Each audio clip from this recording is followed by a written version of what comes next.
চন্দ্রলোক নগরীতে মহারাজ বিক্রম বাস করতেন।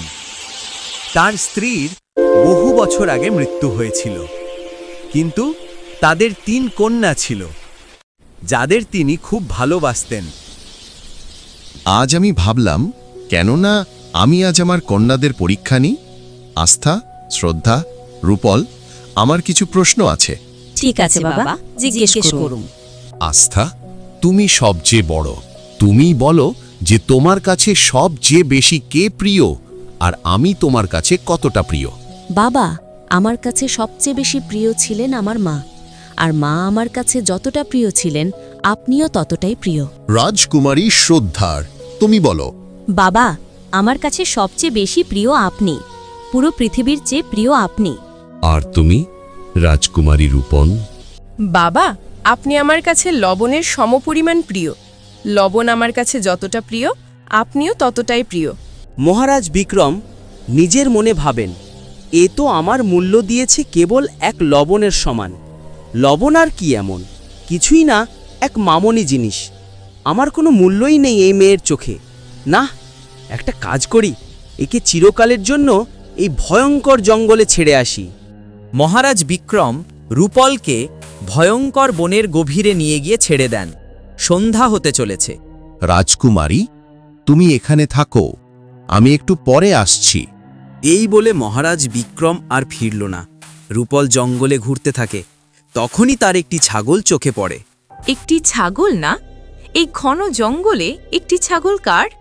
রাজকুমারী রূপল ছাগল দেখে বলে, সন্ধ্যা হতে চলেছে আর বাবার এখনো কোনো খবর নেই। আমার তো খুব ভয় করছে, না জানি বাবা কোথায় রয়ে গেলেন। বাবা তো এই বনের আনাচে কানাচু জানেন, তবে কেন তিনি আমাকে এখানে একা ফেলে যেতে পারেন?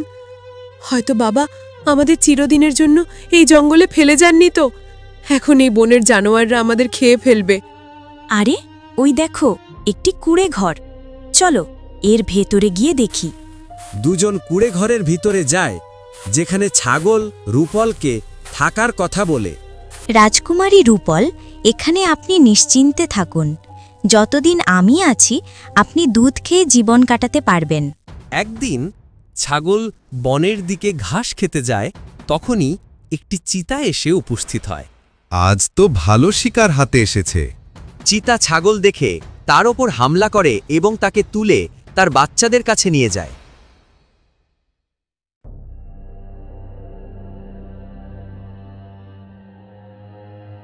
পাগল ছাগল, তুমি হাসছো আবার কাঁদছো? তোমার তো কাঁদা উচিত। তোমার কান্নাটা তো বুঝতে পারছি, কিন্তু তোমার হাসিটা আমার মাথায় আসছে না। আমি কাঁদছি এই কারণে যে আমি এই জঙ্গলে একা নই। আমার সাথে একজন মানুষের সন্তানও আছে যে আমার সাথে থাকে। এখন যখন তুমি আমাকে শিকার করে নেবে, তখন আমাকে মেরে খেয়ে ফেলবে। তারপর সেই মেয়েটির কি হবে? সে তো এই জঙ্গলে একা পড়ে যাবে। আমার পরে না জানি সেই মেয়েটির কি হবে। আর তুমি হাসছো কেন? আমি হাসছি এই কারণে যে আজ আমার সাথে যা ঘটছে কাল তোমার সাথেও তাই হবে। আমরাও আগে মা বাবার সঙ্গে থাকতাম, তারপর এই জঙ্গলে একা পড়ে রইলাম। যদি আপনি একে আমাদের খাইয়ে দেন, তবে সেই মেয়েটি একা থেকে যাবে, কিন্তু আমরা আমাদের মা বাবাকে হারায় থাকতে পারবো না। ঠিক আছে, যাও তুমি সেই মেয়েটির কাছে। আমি তোমার জীবন ভিক্ষা দিলাম। ছাগলটি সেখান থেকে চলে যায়। এদিকে বনরাজ অর্থাৎ কাঠুরে তার স্ত্রী কাবেরীর সাথে জঙ্গলে কাঠ কাটতে আসে। তখনই তাদের সেই কুঁড়ে ঘরটি চোখে পড়ে। আরে, এই কুঁড়ে ঘরটি কার? মনে হচ্ছে এখানে কেউ থাকে। চলো এর ভেতরে গিয়ে দেখি। হ্যাঁ হ্যাঁ, চলো এই কুঁড়ে ঘরের ভেতরে যাই। এমনিতেও আমার খুব জোরে তেষ্টা পেয়েছে। দুজন কুঁড়ে ঘরের ভেতরে যায়, যেখানে রূপল বসে কাঁদছিল। বেটি, তুমি কে আর কাঁদছো কেন? এই ঘন জঙ্গলে তুমি কি করছো? তোমার সাথে এখানে আর কে থাকে? তোমার ছাড়া তো এখানে আর কাউকে দেখছি না। আমি এখানেই থাকি। আমার একটি ছাগল আছে, সে 2 দিন আগে জঙ্গলে ঘাস খেতে গিয়েছিল, কিন্তু এখনো ফেরেনি। বেটি, কিন্তু এই জঙ্গল তোমার জন্য ঠিক নয়। তুমি একটা কাজ করো, চলো আমার সাথে। আমার বাড়িতে থাকবে। আর আমার মনে হয় না তোমার ছাগল এখন আর বেঁচে আছে। এই জঙ্গলে অনেক শিকারী আছে। হ্যাঁ বেটি, চলো আমাদের সাথে। এমনিতেও আমাদের কোনো মেয়ে নেই, শুধু একটি ছেলে আছে, সেও অসুস্থ। ঠিক আছে, তবে চলু। তারা বাড়ির পথে রওনা দেয়। অনেকটা সময় কেটে যায়। অবশেষে তারা বাড়িতে এসে পৌঁছায়। বেটি, এই আমাদের ছেলে যুবরাজ। এ হাঁটতে পারে না। বেটি, কিছু বুঝতে পারছি না। আমরা তো নিজের তরফ থেকে অনেক চেষ্টা করেছি, বৈদ্যও আমাদের ছেলেকে সুস্থ করতে পারেনি। আপনি চিন্তা করবেন না, ঈশ্বরের ওপর ভরসা রাখুন, সব ঠিক হবে। বেটি, আমরা কাঠ কাটতে যাচ্ছি, তুমি বাড়িতেই থেকো। ঠিক আছে বাবা, আপনারা দুজন যান, আমি ততক্ষণে আপনাদের দুজনের জন্য রান্না করে রাখব। কিছুক্ষণ পরে অসুস্থ ছেলে যুবরাজ ঘুমিয়ে পড়ে। যখন ছেলে ঘুমায় তখনই তার মুখ থেকে একটি সাপ বেরিয়ে আসে এবং বাইরে চলে যায়, যা রূপল দেখতে পায়। কাঠের উপর আর একটি সাপ বসেছিল। কাঠের উপর বসা সাপটি বলে ওঠে, আরে না না, আমাকে এত সহজে কেউ মারতে পারবে না। আমি কি কোনো সাধারণ সাপ নাকি? এই কাঠগুলোর নিচে 7 রাজ্যের ধনভাণ্ডার লুকিয়ে রাখা আছে। হ্যাঁ, আর আমি এর রক্ষা করছি। আরে, এত সহজে কেউ আমাকে মেরে ফেলবে? কি লাভ তোর এই ধনভাণ্ডারের, যদি কেউ কাঠগুলোতে আগুন লাগিয়ে দেয় আর তুই পুড়ে এখানেই ছাই হয়ে যাস? আর ভাব, যদি এই ধনভাণ্ডার অন্য কারো হাতে পড়ে যায়, তবে সে তো ধনী হয়ে যাবে, তাই না? থাকতে দে, থাকতে দে। যদি কেউ জানতে পারে যে টক লস্যির মধ্যে লবণ মিশিয়ে সেই ছেলেটিকে খাইয়ে দেওয়া হয়, তবে আমি টুকরো টুকরো হয়ে তার শরীর থেকে বেরিয়ে যাব এবং চিরদিনের জন্য শেষ হয়ে যাব। আরে চলো, সময়ে আসলে সব দেখা যাবে। দুটি সাপ কথা বলে নিজেদের জায়গায় চলে যায়। একটি সাপ কাঠের নিচে লুকিয়ে যায়, অন্যটি মুখের মধ্যে ঢুকে যায়। এই সব ঘটনা রূপল দেখছিল। রূপল যুবরাজকে টকলসির মধ্যে লবণ মিশিয়ে খাইয়ে দেয়, যার ফলে সেই সাপটি টুকরো টুকরো হয়ে বাইরে বেরিয়ে আসে। কিছুক্ষণ পরে বনরাজ এবং তার স্ত্রী কাঠ নিয়ে আসেন। বেটি, আমরা কাঠ নিয়ে চলে এসেছি। তুমি রান্না করেছো? আরে খুব জোরের খিদে পেয়েছে। বেটি, যাও খাবার নিয়ে এসো। বাবা, আমি রান্না করিনি। কেন বেটি, তোমার শরীর ঠিক আছে তো? কেন রান্না করনি? মা, বাবা, দেখো আমি ভালো হয়ে গেছি, আমি হাঁটতে পারছি। এ কেমন জাদু বেটা, তুমি তো একেবারে সুস্থ হয়ে গেছো। হে ভগবান, তুমি আছো। বাবা মা, আমি যদি সুস্থ হতে পেরে থাকি তবে শুধু রূপল দিদির জন্য। এই কি বলছো বেটা? আমি সত্যি বলছি বাবা, দিদি সত্যি আমাদের জন্য ভাগ্যবতী। ভগবান, তোমাকে অনেক অনেক ধন্যবাদ। আজ যদি তুমি আমাকে এই মেয়েটির সাথে না মেলাতে, তবে হয়তো আমার ছেলে সুস্থ হতে পারত না। বেটি, তুমি সত্যি আমাদের জন্য খুব ভাগ্যবতী। কিন্তু বেটি, এসব হলো কি করে? বাবা, ভাইয়ার কোনো রোগ হয়নি, তার পেটে একটি সাপ ছিল, যার কারণে ভাইয়ার এই কষ্ট হচ্ছিল। আমি সেই সাপের প্রতিকার খুঁজে পেয়েছি এবং তাকে বাইরে বের করে দিয়েছি। আচ্ছা, কিন্তু সেই সাপ তুমি তার পেট থেকে বের করলে কি করে? বাবা, যখন ভাইয়া ঘুমিয়ে গিয়েছিল তখন আমি দেখলাম তার পেট থেকে একটি সাপ বাইরে বেরিয়ে আসছে।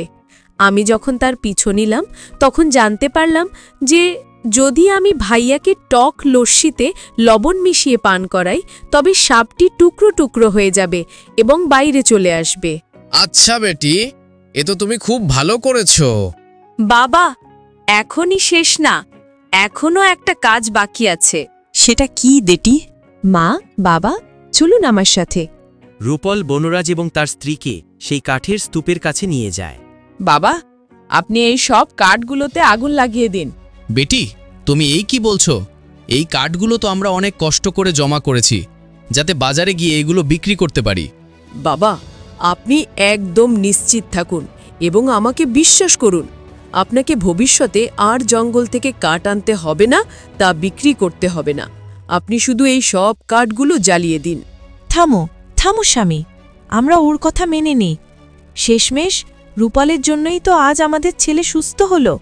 বনরাজ সব কাঠগুলিতে আগুন লাগিয়ে যায়, যার ফলে সেখানে থাকা সাপটি পুড়ে ছাই হয়ে যায়। এ কি বেটি?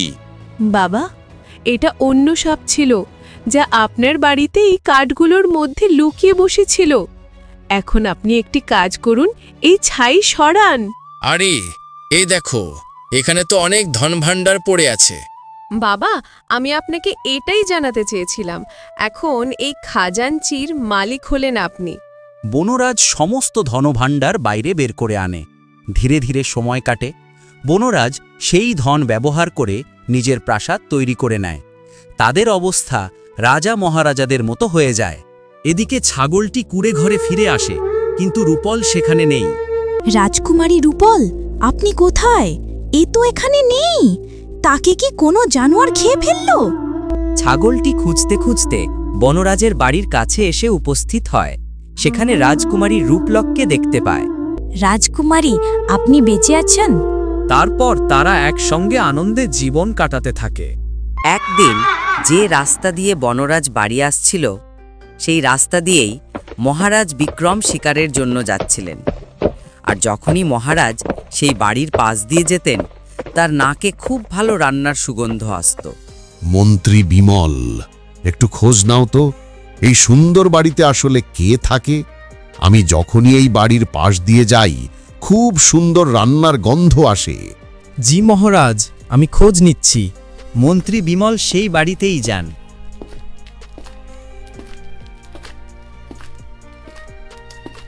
আমি আর আমার মহারাজ এখান দিয়ে যাচ্ছিলাম।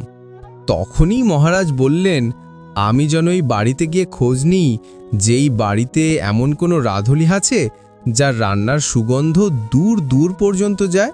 আমার মেয়েই তো রান্না করে, আর কে করবে? আপনার মেয়ের হাতে সত্যিই জাদু আছে। মহারাজ আপনার মেয়ের তৈরি খাবারের খুব প্রশংসা করছিলেন। জি, আপনি আপনার মহারাজকে আমার ধন্যবাদ জানাবেন। আর হ্যাঁ, কাল আপনি মহারাজকে বলবেন যে তিনি যেন কাল আমাদের এখানে ভোজের জন্য আসেন। আমি তার জন্য সুস্বাদু খাবার তৈরি করে রাখব। ঠিক আছে, আমি আমার মহারাজকে এই খবর অবশ্যই দেব। পরের দিন মহারাজ বিক্রম এবং মন্ত্রী বিমল বনরাজের বাড়িতে পৌঁছান। রাজা খুব সমাদর পান। তার সামনে নানা রকমের ব্যঞ্জন পরিবেশন করা হয়। রাজা প্রতিটি ব্যঞ্জনের স্বাদ নেন, কিন্তু খাবার বন্ধ করে দেন। বেটি, তোমার খাবারের সুগন্ধ তো খুব ভালো, আর তুমি এটি অসাধারণভাবে রান্নাও করেছ। আমি এর যতই প্রশংসা করি তা কম হবে, কিন্তু কিন্তু কি মহারাজ? কিন্তু এই খাবারে খুব বড় একটি কমতি আছে। কেমন কমতি মহারাজ? বলুন, আমিও তো জানতে পারি আমার তৈরি ব্যঞ্জনে কি কমতি আছে। বেটি, বাকি সব তো খুব দারুণ, কিন্তু খাবারের লবণ একেবারেই নেই। শুধু এইটুকু কথা মহারাজ? খাবার ভালো হয়েছে, সুস্বাদু হয়েছে, খাবারের গন্ধও ভালো, তবে কেন আপনি লবণ নিয়ে এত বলছেন? লবণ তো সামান্য জিনিস। তুমি এ কেমন কথা বলছো বেটি? লবণ তো ভোজনের প্রাণ। লবণ ছাড়া ভোজন অসম্পূর্ণ। বেটি, লবণ দিয়েই তো খাবারের স্বাদ হয়, আর তুমি লবণকে সামান্য মনে করছো? জি, আপনি একদম ঠিক বলেছেন। লবণ ছাড়াও তো সব খাবারই বিস্বাদ। লবণই হলো যা খাবারে প্রাণ দেয়। বেটি, যখন তুমি এই কথা জানো, তবে খাবারে লবণ দাওনি কেন? কারণ আমি আপনাকে জানাতে চেয়েছিলাম যে আমি আপনার সেই মেয়ে, যাকে আপনি জঙ্গলে কেবল এই কারণে ছেড়ে এসেছিলেন কারণ আমি আপনাকে বলেছিলাম আমি আপনার কাছে লবণের সমান প্রিয়। আপনি এখন তো সব বুঝতে পেরেছেন, তাই না, যে লবণের কি গুরুত্ব আর আমার জীবনে আপনার কি গুরুত্ব। বাবা, মনে করুন আপনি আমাকে কি বলেছিলেন? আপনি বলেছিলেন লবণ একটি মামুলি জিনিস, তাই না বাবা? তবে আজ লবণ এত গুরুত্বপূর্ণ কেন হলো? আমাকে ক্ষমা করে দে বেটি, আমার ভুল হয়ে গেছে। পিতা তো প্রত্যেক সন্তানের আধার হন। আমার বলার উদ্দেশ্য এটাই ছিল যে যেমন লবণ ছাড়া তরকারি কোনো স্বাদ দেয় না, ঠিক তেমনি পিতা ছাড়া সন্তানও অসম্পূর্ণ। কিন্তু আপনি তার ভুল অর্থ বের করলেন এবং আমাকে জঙ্গলে বন্য প্রাণীদের মধ্যে মরার জন্য ফেলে এলেন। বেটি, আমাকে ক্ষমা করে দে। তুই চল আমার সাথে। রাজমহলে। তোর বাকি বোনদের তো আমি বিয়ে দিয়ে দিয়েছি। আমি খুব একা হয়ে গেছি বেটি। চল, বাড়ি চল। রাজকুমারী রূপল তার পিতার সঙ্গে আবারও রাজমহলে ফিরে গেল।